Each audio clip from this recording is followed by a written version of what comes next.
Welcome back to X-Men Classics. This is episode 18, and in this episode I'll cover 3 standalone issues of the Uncanny X-Men series. These are issues 34 to 36 I'm covering. First up, as I get to it,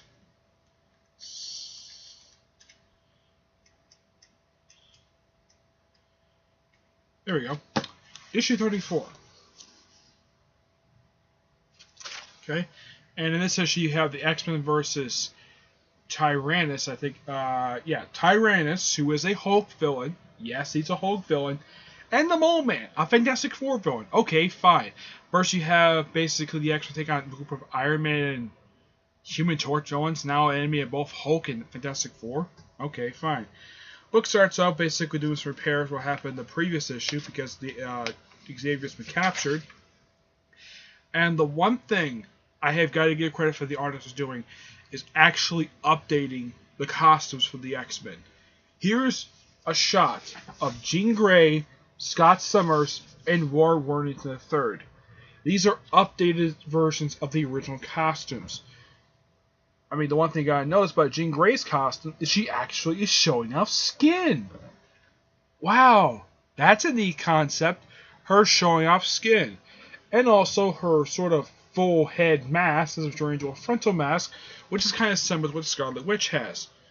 I mean, that's the only alteration I can see for these characters, but otherwise, pretty much everybody else. Now, the colors are still pretty much the same. It's just that the costumes have sort of been updated in the way, like the yellow's been shrunken a little bit, get a little more blue in there, and Jean Grey showing off some on the top of her chest. But it's fine. Basically, Leo cuts over to her going back to college, where she runs into her roommate. I think it's her roommate, Carol, where her friend Ted Roberts tells her that Ted Roberts called her and tells her that his brother's been captured by Tyrannus. Even though it's not, he doesn't say it, but captured by Tyrannus. So you can kind of see the story be a follow-up to the Cobalt Man story, the Cobalt Man issue from a few issues back. So the X-Men just race into action, and they sort of basically go to this plant where Ted Roberts is, and he's got a bandage around his head that somehow he's probably kept there for the past few issues. So he kind of reveals what happens.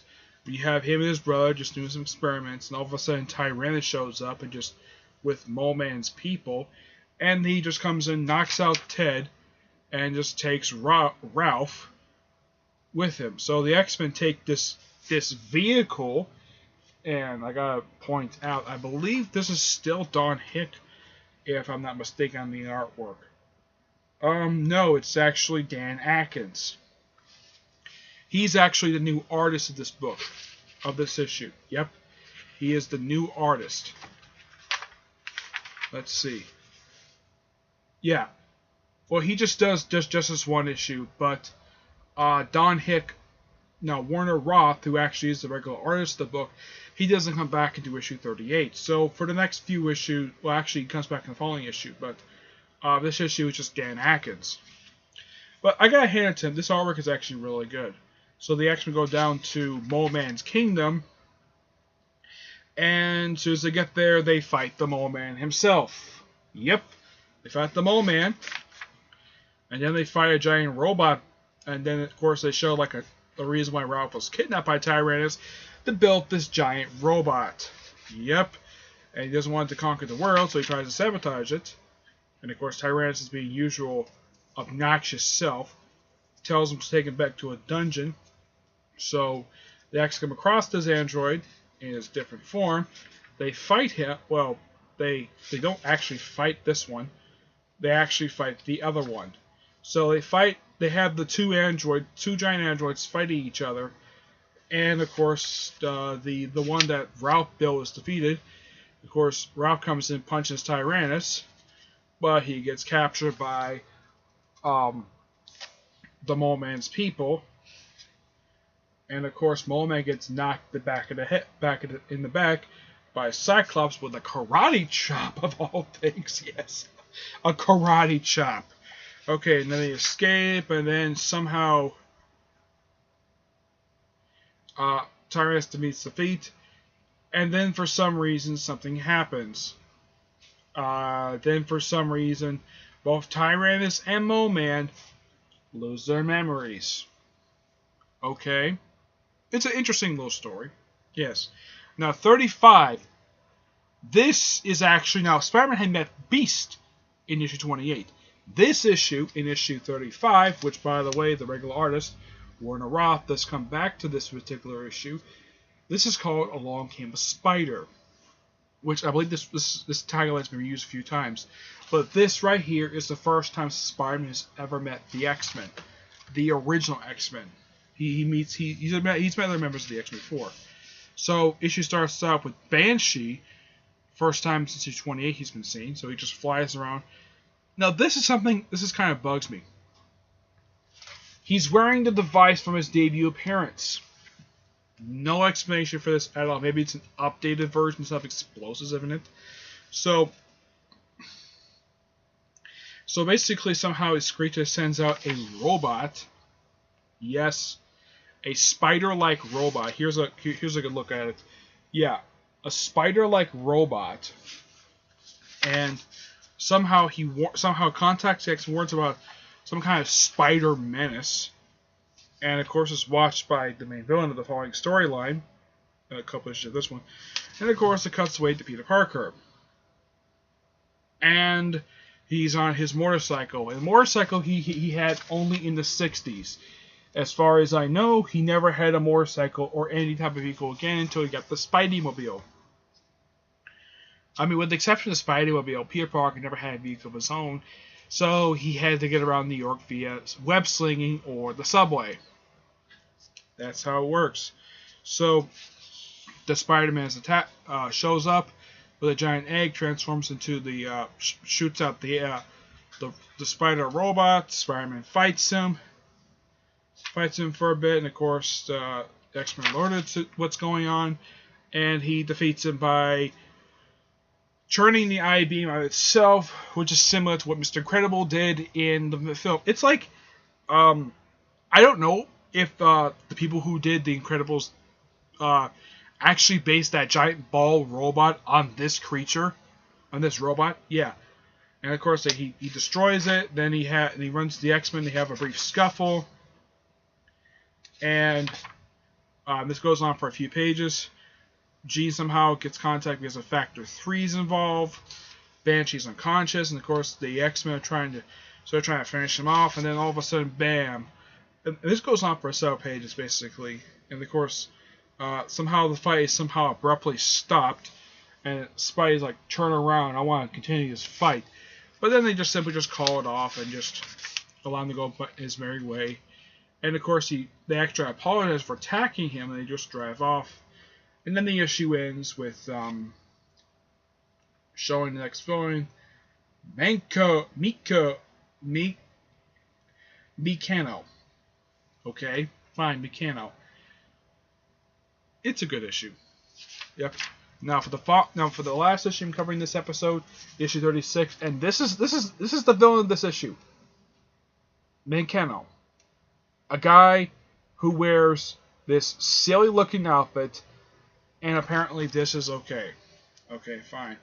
So, this issue is done by Ross Ardrew, I think I'd say pronounce the guy's name. Issue starts off with Beast attacking some guy.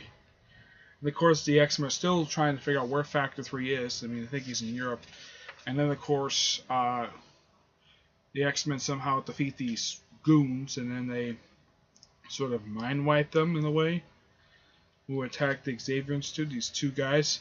But it's not full scale, so they just showed up and attacked the X-Men for no reason. So they try to use their plane to go to Europe, but apparently they have no gas. So they got to figure out something to get money to go to Europe. This is funny. I mean, apparently the devices they put on their heads allows them to tell all their secrets, so they go straight to the police station, and they're telling them all of their crimes. It's just so funny. Yeah. He cuts away at Jean Grey at college, or apparently something's going on. Some kind of medical thing, I don't know. It's kind of weird. And of course, that turns over to the construction site where the X-Men showed up, and they help out with the construction of this building, which is nice of them to do. And then, of course, Iceman starts to be funny by throwing around a bunch of red bowling pins for some reason. Well, actually, it's more like a juggling act. This goes on for a little while. Then, of course, Manko shows up completely out of nowhere. And, of course, the police think that think that the X-Men with him okay, yeah, I'm not sure why Roy Thomas did that, but he did. And of course, the X-Men fight him, and they spend most of the issue fighting him, including the library. And of course, he is somehow defeated by them. This goes on for most of the issue. And of course, he ends up almost falling off a building, and then some philanthropist shows up. And it turns out that he was, trying to think. I don't remember exactly what this guy's name is. Yeah. So it turns out that Manko is actually this guy's son. Yes, it's actually his son. So, he didn't like the fact that people were sort of getting the wrong opinion about him, so he wanted him to spend more time with him. Okay, fine. It's a nice little issue. And because the fact that they because they solved the problem for him, he offers to get a little reward. Basically, he says that the only reward they'll accept is basically plane tickets to Central Europe for a staggering total of $1,500, which somehow that was able to cover it, along with a car. And then the issue ends basically with them going off to Central Europe. Overall, what do I think of these 3 issues? 34 was a decent issue for what it was. 35 was just pure fun because Spider-Man showed up. 36 was kind of the weakest of these 3 issues, but it was still a decent issue overall. Fantastic artwork, kind of good writing by Roy Thomas. I respect a lot of Roy Thomas's work, but sometimes some of his issues can be a bit weird, to say the least. So I'm giving all these 3 issues an 8 out of 10. So that's it for this episode. Stay tuned for the next episode, where I will cover episode number 19, and I'm going to cover issues 37 to 39, the conclusion to the Factor 3 storyline that's been going on since issue 28, though it's been the background. This is basically, the next 3 issues is basically bringing it full forward. So until then, see you there. Bye.